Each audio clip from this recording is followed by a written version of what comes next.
Hello and good evening, and welcome to your favorite program, that is the University of the West Indies and You.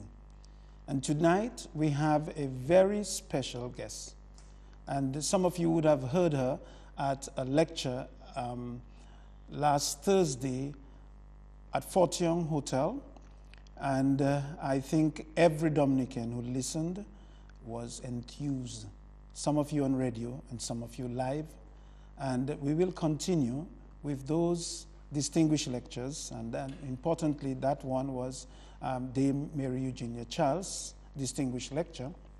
And from all reports, because unfortunately neither Dr. Severin or myself was there, and hence we are probably going to get a treat this evening with Professor Margaret Rouse-Jones. And the topic that she dealt with was of heroes and heritage, the contribution of George James Christian of Dominica to the social, political, legal landscape of Ghana. Do you know where Ghana is? It's West Africa. You may say in the little horn of Africa, the little curve there, before we get down to places like Sierra Leone and Nigeria, etc. So, and very famous for cocoa, and probably she could have written also on someone who just died at the year 102 years. We will talk about it. That is Bishop Bowers, who was the Bishop of Accra, and she would have heard about this also. So let us take now a break for our sponsors. Who else? The University of the West Indies. Yeah, you are aware of... I'm part of a tough, smart, constantly evolving, never too old to learn community of human beings. proud of country, Proudly Caribbean, global citizens. with convenient access to over 400 learning programs Delivered both online and face-to-face. from the Caribbean's University of First Choice. My mind, My life. my world of possibilities is wide open. Call, click, or visit the UWI Open Campus. So, as usual, we ask our guests to introduce themselves. And as usual, there's one that we don't necessarily ask to introduce himself, because just the mere viewing of him, you know who he is. But welcome to Dominica, Professor Margaret Rouse-Jones. And is that your first time to Dominica? No, it isn't. Thank you very much for your welcome, but no, this is my third visit to Dominica. I first came here in 1993 while researching George James Christian. And then I came again in the early 2000s, very briefly, to attend a wedding. So this is my third visit. Okay. So now that you have had the first visit in 93, then a wedding, so the marriage is going well between you, Dominica, and the bond is George James Christian. But in doing so, I haven't, and as usually, you have to introduce yourself on the program. So Dominicans listening and viewing would like to know, who is Professor Margaret Rouse-Jones? Okay, I'm a citizen of Trinidad and Tobago. I am trained as a historian at Johns Hopkins University, and I'm also trained as a librarian at University College London. So part of my career was as a librarian at the University of the West Indies. I spent about 14 years working with what I call heritage collections, the most outstanding of which was the Eric Williams Memorial Collection. I was the person who was responsible for unpacking that collection and organizing the papers and preparing a guide. And I have worked with a lot of other collections as well, of course, including the George James Christian papers. I ended up as the campus librarian for St. Augustine and the university librarian. But I always kept my hand, on the history part of me. I used to teach the tutorials. I actually taught at Cayfield, at the Cayfield campus for a year, and I continued to do tutorials for a few years at St. Augustine.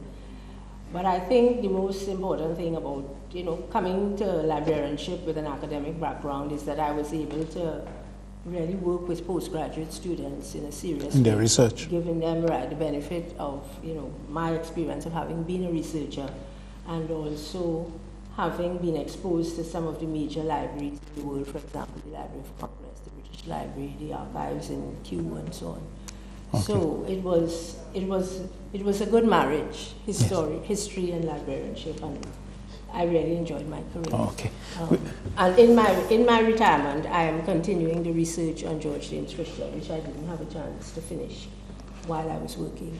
Yeah, you made mention of your retirement, but you are still going. And having delivered such an important lecture to Dominicans, you cannot say that you're retired. No. But we'll a Trinidadian. I thought also she would have almost broken out in song. I expected a little calypso. Do you know that there is another Trinidadian visiting Dominica now, or the region, Louis Farrakhan? Oh, yes. Yes? Yes. And I heard him on the radio. You heard him on the radio. Yes. And he also reminded persons that he was the one who sang the song Back to Back, Belly to Belly, You Done Dead Already, or something like this. You remember that? Yes, I know that song. Well, Trinidadians are great people. Let us then, our other guests, see how good he is. I wouldn't put great to him yet, because he's still a work in action, you may say. Good evening, Dr. Severin. Yes, thank you very much, Felix. And I want in a very special way to welcome Professor Margaret Rouse-Jones. I'm not too sure whether we had actually spoken before, but being at the UWI, we are all around the place circulating in this disparate region, and as a result, it's quite possible. But suffice it to say, thank you for accepting our invitation. And again, you have contributed, what I would say, to the continued prestigious and high-profile Dame Eugenia Charles lecture series. I was just sort of very quickly, jotting down the presenters we have had, and I'm really proud of what this series has come to. I see we have Brian Allen, Tennyson Joseph, Sir James Mitchell, Eugene Barito, Alan Cobley, yourself, Professor Vereen Shepherd. And as I mentioned, Brian Allen, I want to publicly extend my thanks to him for, I won't be presumptuous to say deputizing. I think Brian Allen is ahead of that for really presenting you and presenting the university in the way that I know he alone can, And I understand that we have tragically missed a treat, and I'm really sorry that I could not be here. In fact, what I had said to the outreach officer is that I was really happy the line you were taking, because I've always tried to say, to tell the public that these lectures are not necessarily to speak about Eugenia Charles per se, okay? Yeah. It is really to reflect what she stood for, what she was all about, a context, political, economic, social, cultural milieu. And so I was happy that you came from, if you're Trini, from around the wicket, as it were, and taken that approach so that we can see, look, from in the context of discussing Dame Eugenia Charles, we have other quite prominent people who we can discuss. It has not been lost on me, Professor Jones, that you are in Trinidad colors. Yeah, this is our 50th anniversary. I know it is, and I know it is, and people can see the black below, but red, black, and white, yes.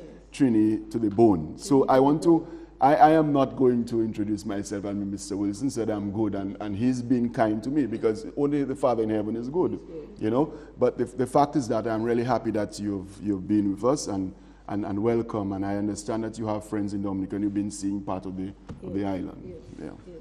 So, it's he who said it, that is, he made reference to the color of the Trinidad flag. It's the 50th anniversary of Trinidad, of independence, as well as Jamaica.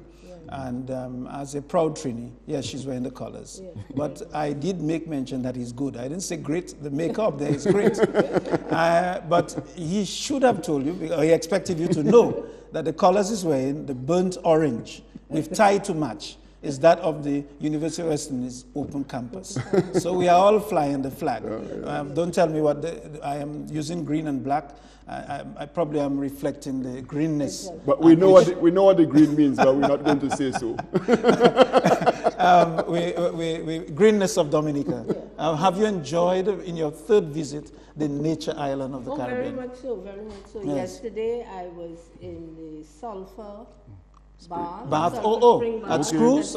Oh my, oh gosh. Yes. That was quite an experience. That is very enjoyable. So I had a good night's rest. Yes.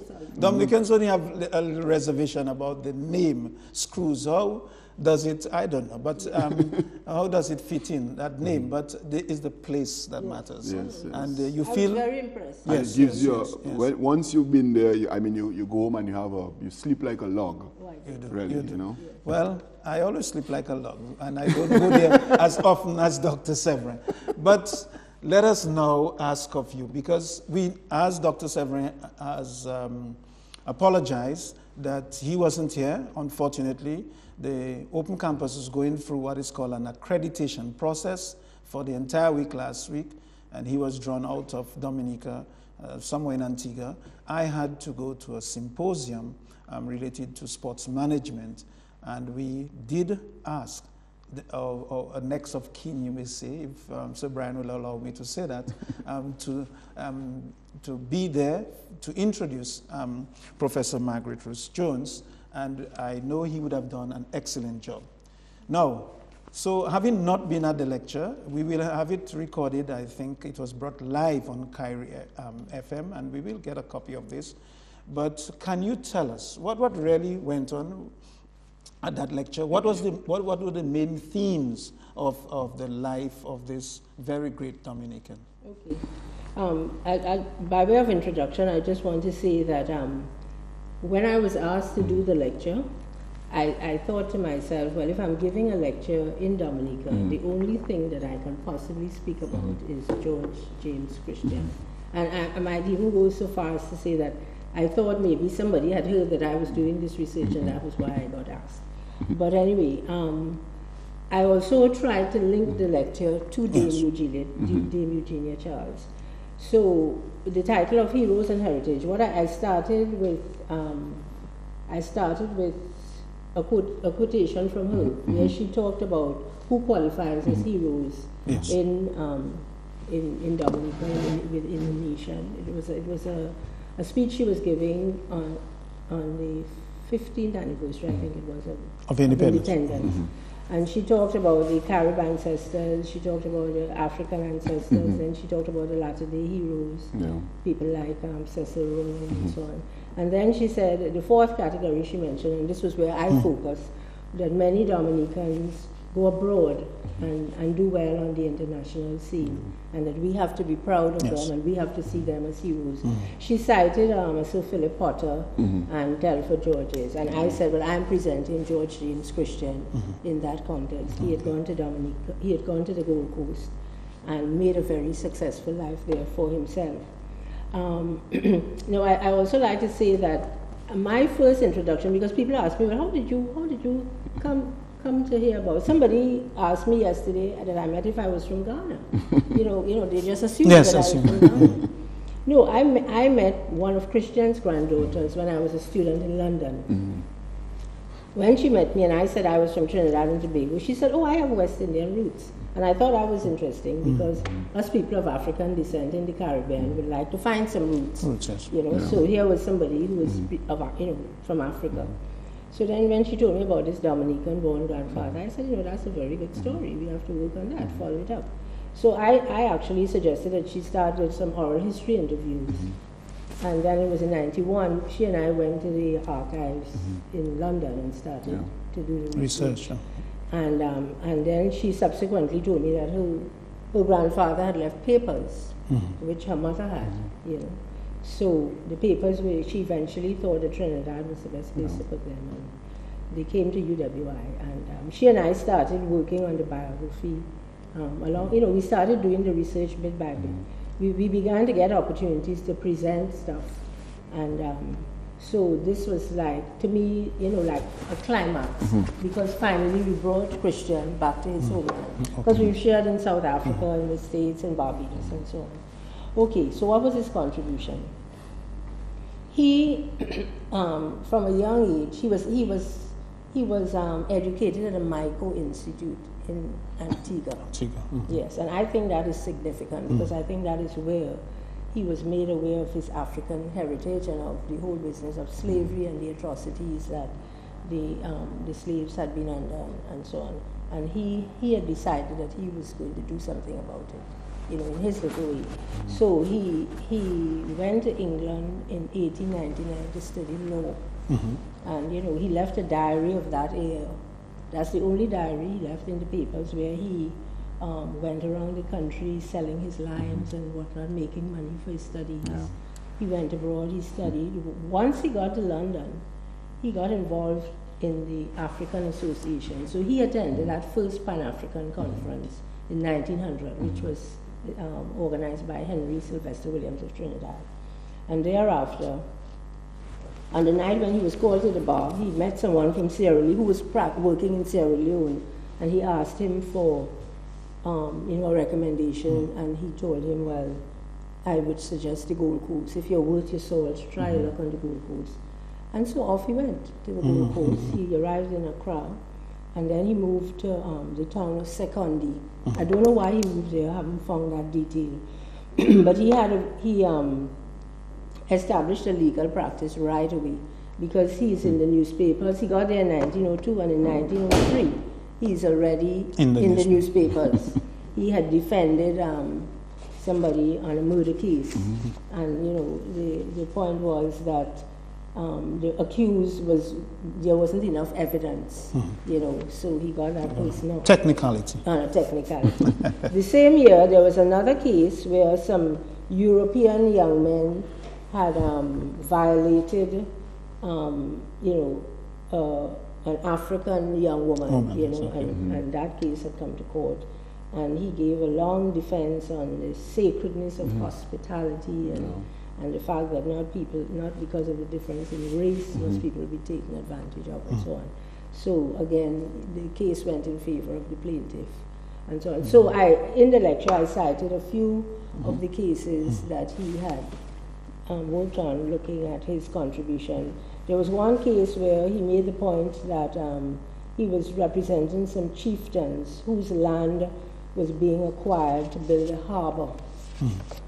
And he knew that if they didn't have good legal counsel, people would take advantage of them. And he actually, employed an engineer. In a way, it kind of reminds me of our situation. Now, he employed an engineer to make sure, to see, the value of the land, whether the project was worthwhile and all of that. And he also got an English lawyer to help him. And he had to pay these people for their services. But when it came to him getting his payment from the chieftains that he was representing, they weren't forthcoming with the payment at all. But he said, look, I gave them my word. And if I don't follow this up on their behalf, they will be taken advantage of. And so he did. And that pretty much was his stance throughout. And showed his benevolence. Exactly. I wonder if he ever got paid by the chieftain. Well, I think that he didn't always get paid, maybe in cash, but in kind, land, and some cows, etc. And things like that, because he ended up being a very wealthy man. Yes. One of his biggest accomplishments as a lawyer was in a case where an Englishman was accused of murdering his wife. And this was in the Ashanti region, where people did not have the benefit of, jury and counsel to represent them. And he thought, the idea was he wasn't concerned whether the man was guilty or not.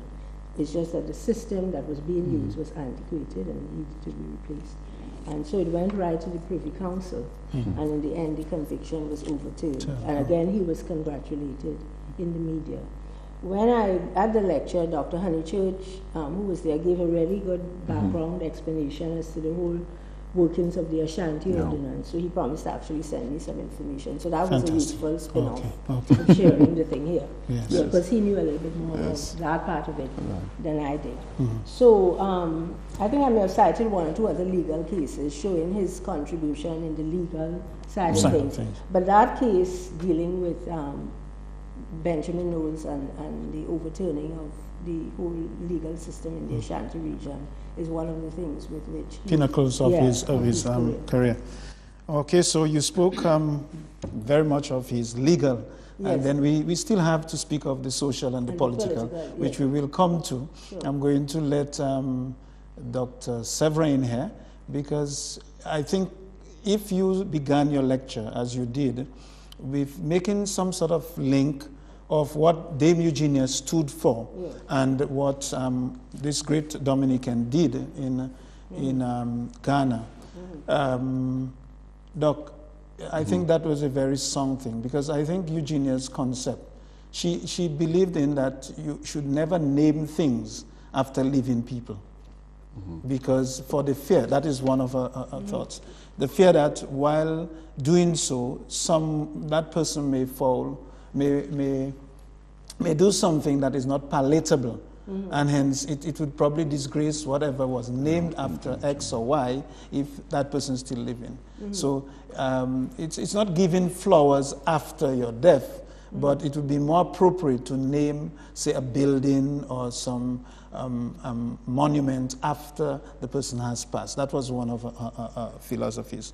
But I'm happy you also made mention of Telford Judges and Sir Philip Porter, okay? I don't like to say it, but I always have to. All these men that you have mentioned, they did attend the Dominica Grammar School, which Dr. Francis Severin did not. But he taught at that school, so that's where he comes in. Doc, we missed that lecture, because I'm sitting there and enthused by what Professor Margaret is saying in terms of the contribution this man, George Christian, made, and more so on whose side he did this, and the sacrifice he went through, even if he was wealthy later in life, but it's probably laying that foundation that made him wealthy. People came to respect him. As to why he moved to that, instead of Accra, he moved to a more remote part. The Christians, I think, did they come from La Plaine, Dr. Severin? I'm not too sure. I think that's Yes, the area generally. Okay. But you know, like you, Felix, I have more reason now, since hearing Professor Rouse-Jones, to believe that we really missed a treasure.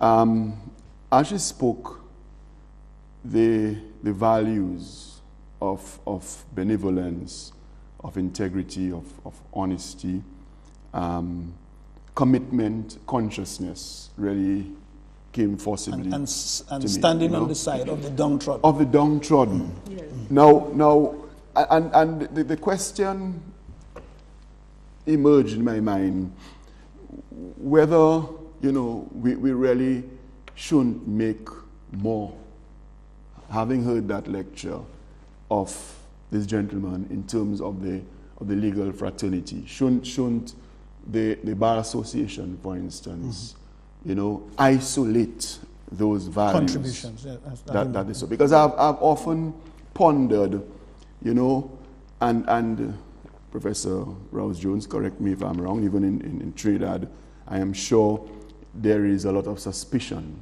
about lawyers. You know, people think that lawyers are not honest and so on. And is there something endemic in law that predisposes, or, as a lot of lawyers will tell you, law is a noble profession, and it is the person who becomes a lawyer who comes with their own values and adulterates it.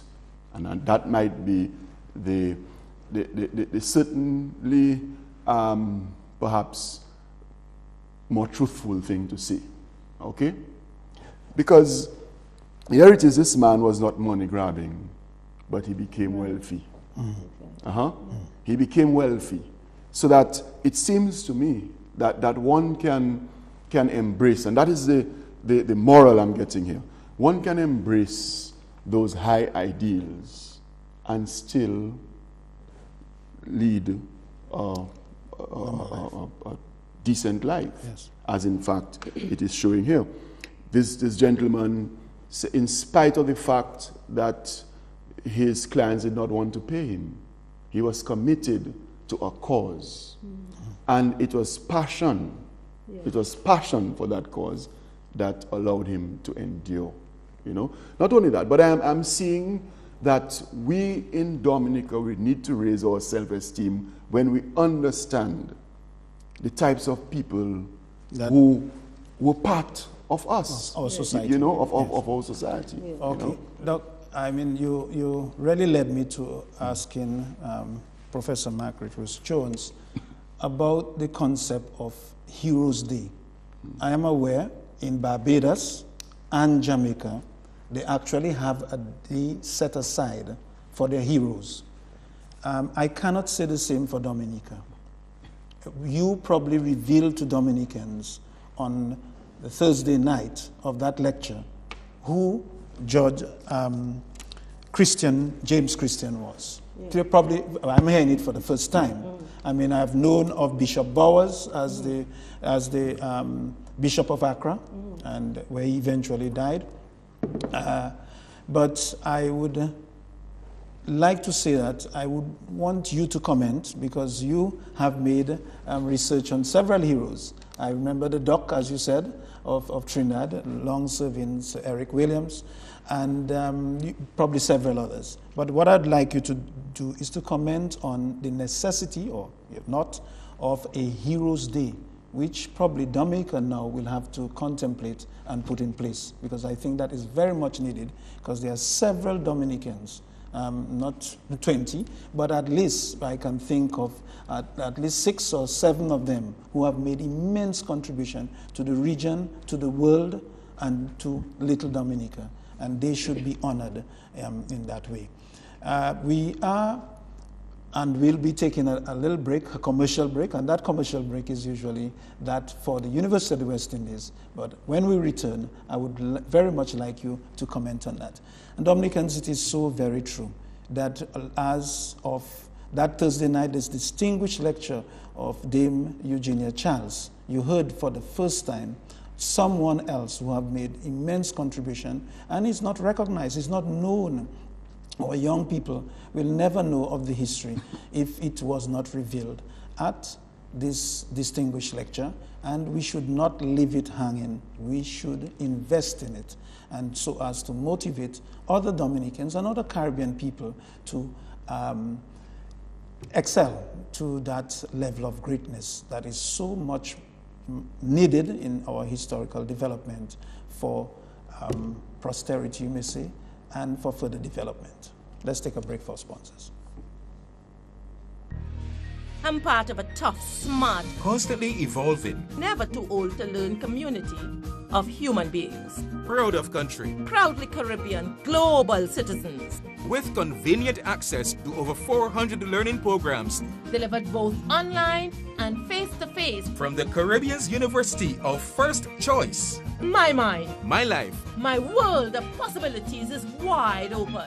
Call, click, or visit the UWI Open Campus.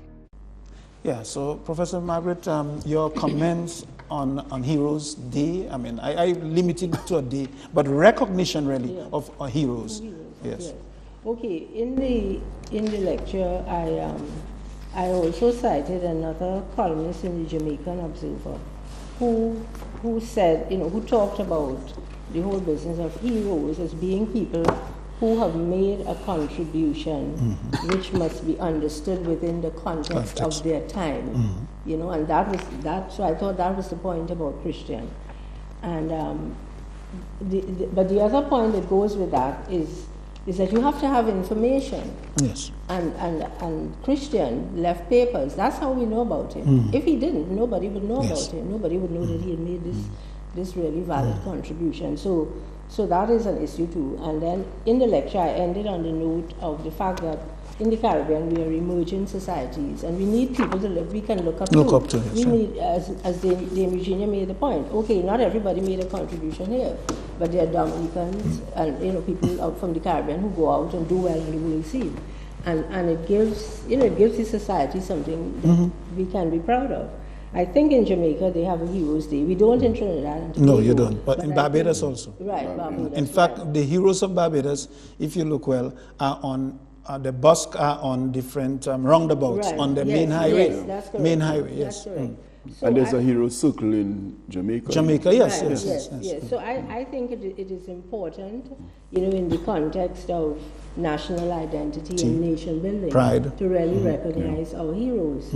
And at this point, I think I will bring in Bishop Bowers, because to come back to the point you were making about Christian as being someone who had high ideals and so on.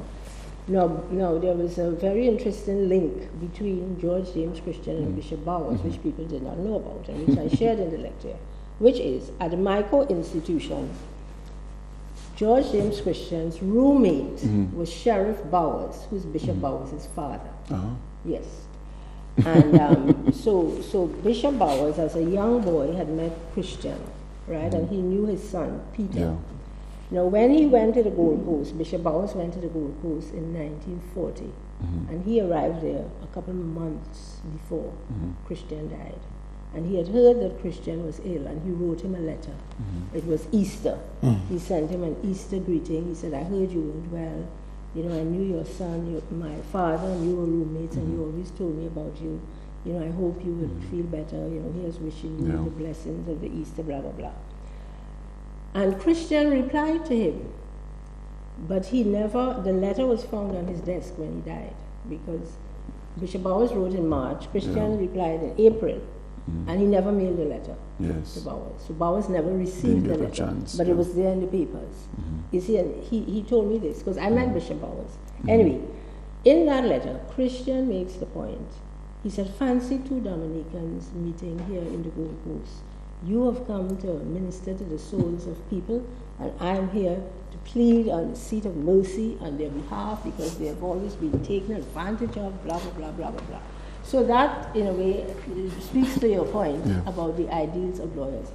I mean, the first paper I wrote about Christian, I made the point that he was just someone who lived life to a very high standard. He always stood by his ideals. And if you look also even at the things that he discussed, and so, again, it comes to the fore there in the Legislative Council. He was always on the side of right, of justice, of the black man not being downtrodden because he's black and things like that. So that was always very much a part of his, his philosophy.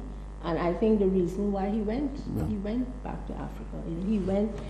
He actually said in that letter that Providence had ordained it for him to go, and that it was a privilege for him and Bowers to be there, giving to the society. So I think the fact that they made their contribution in the Gold Coast, Ghana, must not be overlooked. I think there was a little comment on one of the emails, the articles about Bishop Bowers when he died, saying that he had made his contribution in the Gold Coast. And I thought it was a little bit unfortunate because of what he did. And I mean, and the point of both Christian and Bowers is that wherever they went, Dominica went with them. Yes. They were always of Dominica. Yeah, exactly. Yes. Yeah. Oh, I could listen to this from now till. And again, I need know, Doc, you've heard. But Felix, this thing is exciting me. Again, it is, as I said before, and I am more firm in my resolve now, that one of the things I'd always said in introducing the Dame Eugenia lectures is that this is about what she stood for, and not to idolize or idealize Dame Eugenia. And it is all coming to pass now. It is all unfurling before our very eyes. I'll tell you, look, and we speak of heroes, Felix. I am going to say, and I'm going to be brutally frank about it, if the UWI Open Campus had not launched this, and Prof, it is unfortunate and tragic, if we had not launched this Dame Eugenia series. And if Professor Eudine Barito had not come there, because it is with the Gender and Development Studies, you know, writing that book, what was it? Enjoying Power, with Alan Cobley, you know. That was in connection with, you know, we would not have been hearing much about Dame Eugenia today. And that is, to me, unfortunate. And it speaks to people who might be forgetting history. Because, as you quite rightly said, we are emerging societies. And it is important that we have a frame of reference. And George James, Potter, Cecil Roll, Eugenia Charles, these have to be our frames of reference, okay? And therefore, when we hear this in the context of a Dame Eugenia lecture, I find it even more unfortunate that, and Felix will confirm, that the people who we invite, who should be, and I'm not going to mention their names because they know, who should be attending those lectures because of what they stand for and what they promote, it is tragic that they absent themselves. Because this is not about Felix Wilson or about Francis Severin.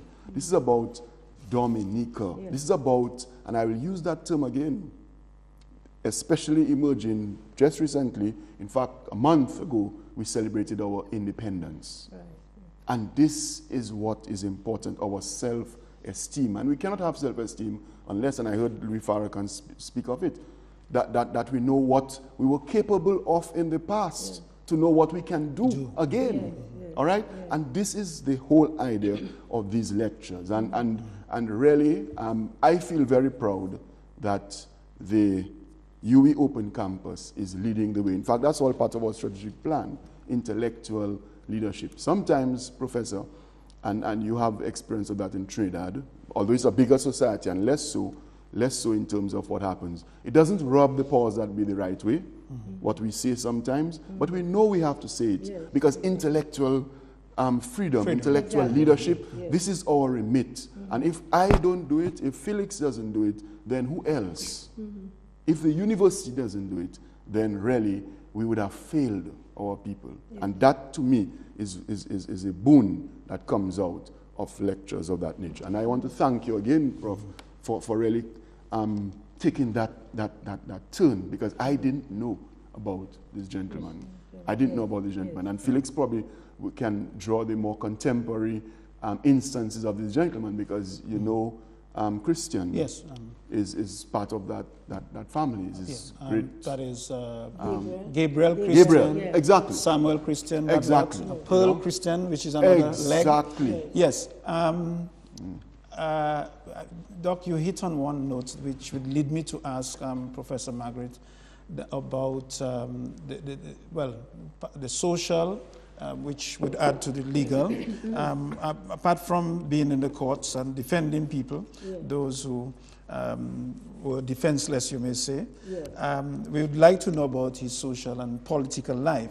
But before we go into this, I think, Francis, you made a point here that it's part of the open campus and more so the wider University of the West Indies for intellectual freedom. But I should also say the University of the West Indies, entrenched and part and parcel of the landscape of the region, is also responsible for social, cultural, political, economic development. Mission. Our mission. Teaching, research, innovation, public service, everything. Intellectual leadership, outreach. If now Caribbean people do not see it that way, then I do not know where we are going.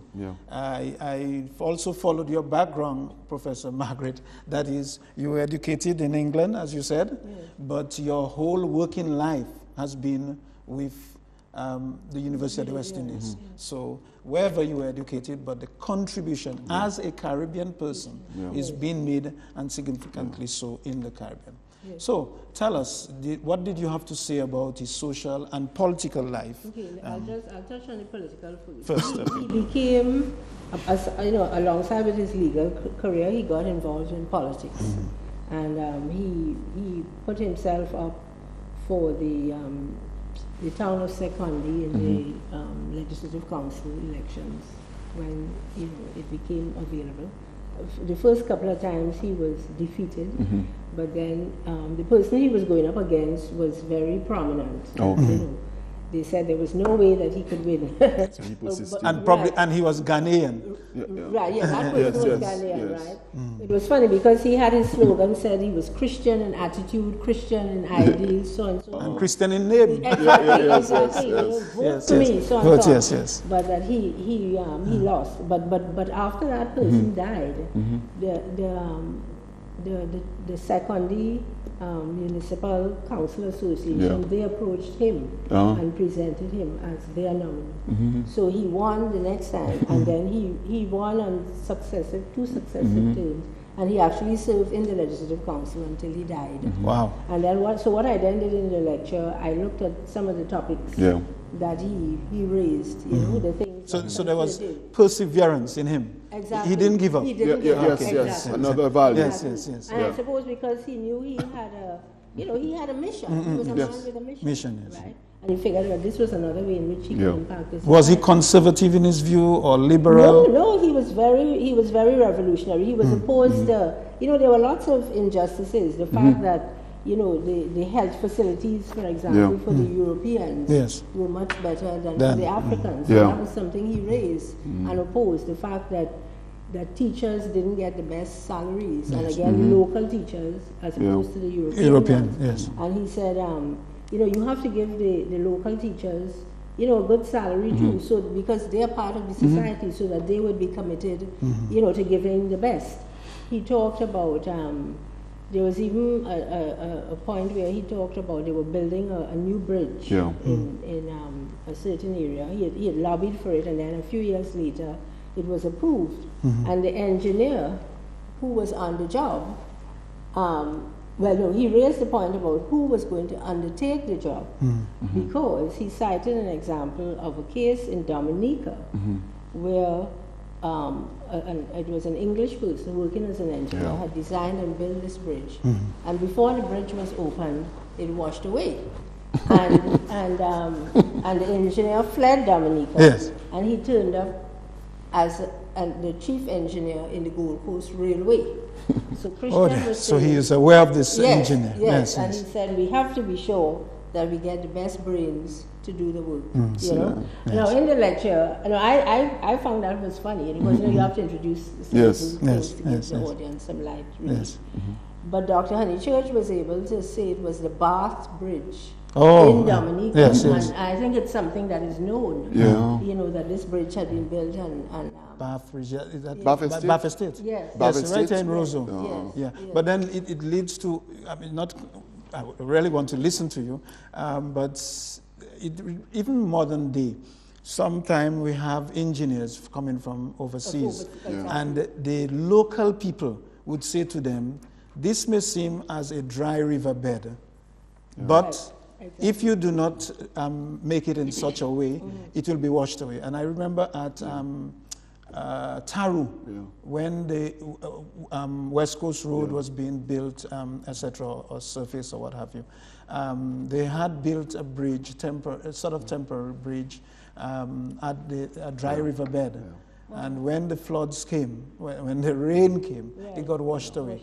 So there's also the local or the local intelligence that can contribute even to those... the native knowledge. But it speaks to the process of tendering too. I mean, the more things change, the more they remain the same. We hear about corruption and tendering and so on today. And look at this gentleman was dealing with that before. Long before. You know? And bringing his Dominican experience. Exactly. Did he ever return to Dominica? Oh, he came back. He always came back every 2 or 3 years to visit. And he kept in touch with all his friends and relatives there. He was always sending money, you know, presents at Christmas time and so on. But I'm picturing someone who was not haughty. You know, I mean, very humble. Very humble, very humble. Yes. Man, But the major thing he did, as you said, he left papers. Yes, because we don't document things as black people generally. What we do, we hand down. Yes. You hear say. Right. And because, as you said, people would have heard of, and as Dr. Lennox Honeychurch, and he just received an honorary degree. He is a doctor, but also an honorary degree of letters, was it? Yes. Laws. Doctor of laws. Because he had a vital hand in the Dr. constitutional Alwyn framing. Booley got one for letters of... Alwyn was an elector too. I know him quite well. Yes. And so let me just hear you more about his contribution in the political field. Right. One of the other points that he also raised is, and he brought his West Indian. What I saw was that his experience here from in the West Indies, he used it to effect. Yes. Because he had actually visited Trinidad on one occasion, and in his discussions in the Legislative Council, he raised the issue of whether the Imperial College of Tropical Agriculture, which was the forerunner of UWI, whether that was actually serving the needs of the Gold Coast, because apparently all these Commonwealth countries would contribute to ICTA. And he said the Gold Coast government was paying thousands of pounds. Were they getting their money's worth? Okay. And students left Ghana and came to Trinidad. But apparently there were no students at that time. Yet they were contributing. Exactly. So what I saw is that subsequently, 2 Ghanaian students who had done a first degree in the United States were sent to the Imperial College to do the postgraduate That's interesting. course. And I did follow up, and I found the thesis for one of them. I didn't find the thesis for both. That doesn't say the other one didn't continue. I may not have seen the thesis that I was looking. But the point about it is that Christian raised the issue and got results. Yes. There were Ghanaians there, and I know subsequently there were Ghanaians who continued to be sent to ICTA instead of we paying money. Are we getting the benefit of our contribution? So that was another. But also to me that would have contributed greatly to Pan-Africanism. Yes. Presently, I know in the medical field, a lot of students from Botswana go to the University of the West Indies. In Trinidad as well as at Mona. Yes. So that is good, and that should be encouraged. They're still considered as non-contributing students. So it's what do you say? It's strange that in colonial days you had all territories, Commonwealth countries to contribute to this empirical college. But now it has changed that there are Africans coming to the University of the Indies, which we should continue to encourage. Yes. It's good for the cultural mix. Yes. So he had a major impact, and that's social as well as political. Right. You cannot differentiate them. No. Dr. Severin here, I should tell you quickly, he is a social scientist, and he does delve in issues that are social, that borders on political aspects, which he gets a little blow for.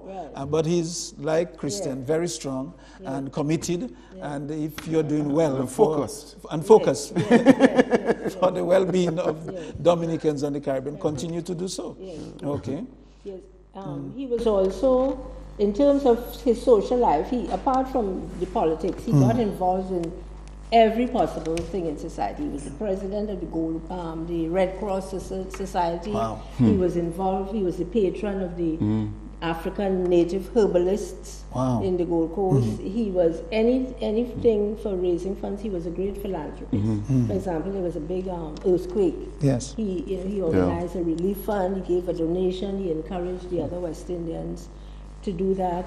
He would judge agricultural shows and you name it, and Christian was there. So I think Christian may still be here. Let's have a break for sponsors. Who else? University of the West Indies. I'm part of a tough, smart, Constantly evolving, never too old to learn community of human beings. proud of country, Proudly Caribbean, global citizens. with convenient access to over 400 learning programs Delivered both online and face-to-face. from the Caribbean's University of First Choice. My mind, My life. my world of possibilities is wide open. Call, click, or visit the UWI Open Campus. Oh, there. Why are these programs just 1 hour? I think I could blame it on someone, but then we have to pay for it, and we are longing for the day we'll be in partnership with Mapping 2K4, and you know, seeing that this brings such great value to this cable television, that we could work out something. So either the hours extended, 1 hour gratis, and we continue to pay for what we promote, that is the University of the West Indies, and in particular the Open Campus.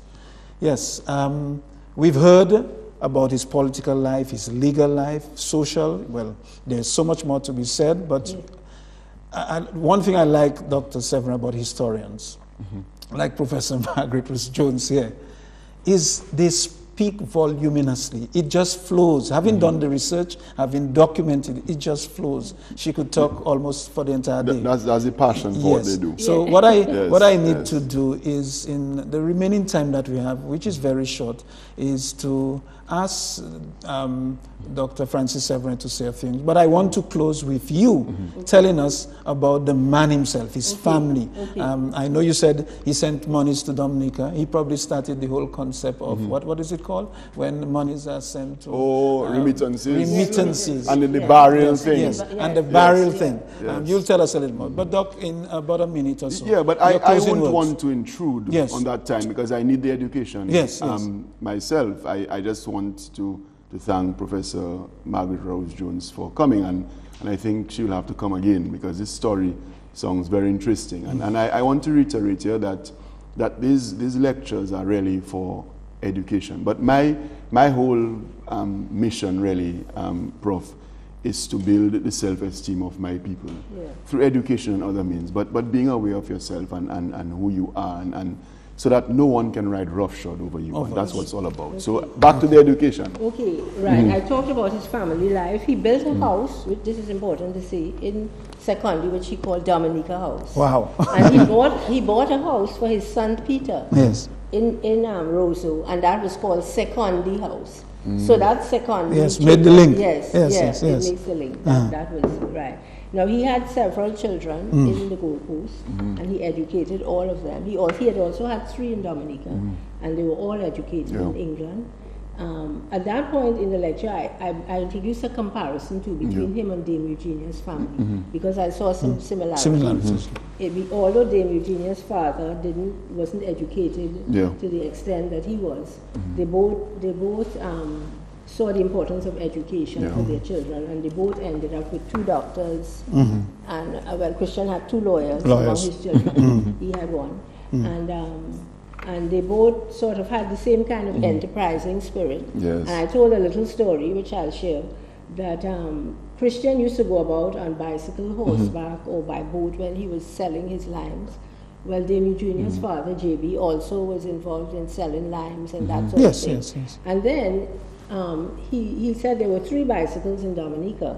And he bought a bicycle, and it was the bicycle that belonged to that lawyer Christian who went to the Gold Coast. He paid £2 for it. It was the only pneumatic tire bicycle. That is Dame Eugenia's father. Yes, Dame Eugenia bought Christian's bicycle. So I said they both, I had this slide comparing them, and I said they both rode the same bike. The same bike, yes.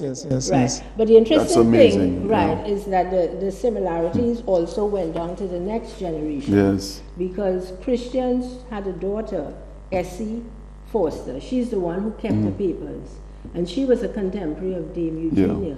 And both of them were called to the bar in England within years apart. And both of them were the first woman lawyer in their respective countries. Wow. And they actually met each other because Mrs. Christian came to Dominica. Yes. And both of them were also founding members of the International Federation of Women Lawyers. And both of them served. Dame Eugenia was the president of the international, and Mrs. Foster was president at the national level. Yes. And the final thing was that Dame Eugenia also assisted the Christian family in winding up the estate of Christian, because he had a lot of property here in Dominica. He did not neglect Dominica, And I showed, he had a Dominican-born daughter named Maud, who was very, very talented. She was a midwife, and she was very highly respected. She joined him in the Gold Coast, but she unfortunately died at the age of 34. And there is a plaque in the Secondi Hospital, and it's still there, memorializing her work, and guess what it says? Midwife and native of Dominica. Oh, there. And on both their graves, which are in the European cemetery in Secondi, it makes the same point, that they are from Dominica. And the other point I wanted to make about him was that there was a very small community of other West Indians in the Gold Coast, people from St. Lucia, including one of the Lewis brothers, George Stanley Lewis. Business people, other I wonder if related to Arthur Lewis. Yeah, his brother. Yes, so Arthur Lewis, his brother. It does. Great men. And he made a point. Stanley Lewis pointed out that the West Indians who came, they didn't bring wives with them for the most part. So they married African women and remained there, right? And but they kept together. And Christian would have these annual gatherings, and at every opportunity he brought the West Indians together. So he had that. He made that contribution over there as well.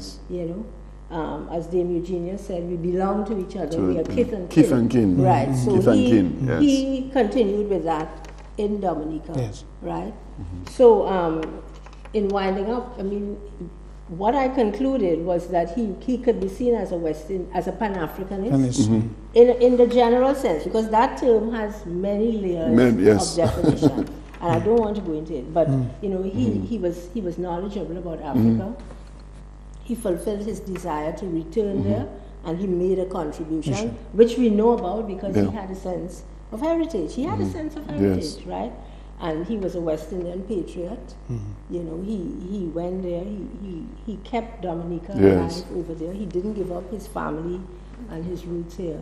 And through his children, he continued to make a contribution, to the Gold Coast. I mean, he had two sons who were doctors, two children who were lawyers, nurses, very prominent in the society, and even the next generation. Because there's Margaret Busby, who she's his granddaughter as well. She was a big publicist and literary person in England. And then Estelle Appiah, she was the director of legislative drafting. She was responsible for the writing of laws in Ghana. Wow. And so on. So his legacy continues. It's even beyond Ghana now, because his grandchildren are in other parts of Africa. I can imagine one of his relatives, grandnephews, you may say, Gabriel Christian. He'll get in touch with you. No, but he already has got. He has got. He actually sent us a note. Yes, a on the back of the program. Yes. Because I had mentioned to Kim Owen that there were relatives, so she contacted them. Yes. It is his granddaughter Estelle. She and I are writing the biography. I mean, the paper's in Trinidad. I'm the historian. But we do hope to leave a full-length biography of his life, out of this project, which Dominicans will always have, so that when Heroes Day is on the agenda. We'll talk a little. So what I would like to do here now is to not only thank you for bringing that knowledge to Dominicans and to myself and Dr. Francis Severin and the facilitator, the University of the West Indies Open Campus, who throughout this year have had 4 distinguished lectures. We culminated the year with that of Dame Eugenia Charles, but we introduced a new one, the Edward Leblanc distinguished lecture, as we had Bernard Sorrento, the first medical doctor to graduate from Mona, and worked very well in Dominica, another hero, and there will be several more. But please look forward to the next edition of the 3rd Thursday of a month, where we bring that knowledge to you that you so much enjoy. From the University of the West Indies Open Campus, good evening.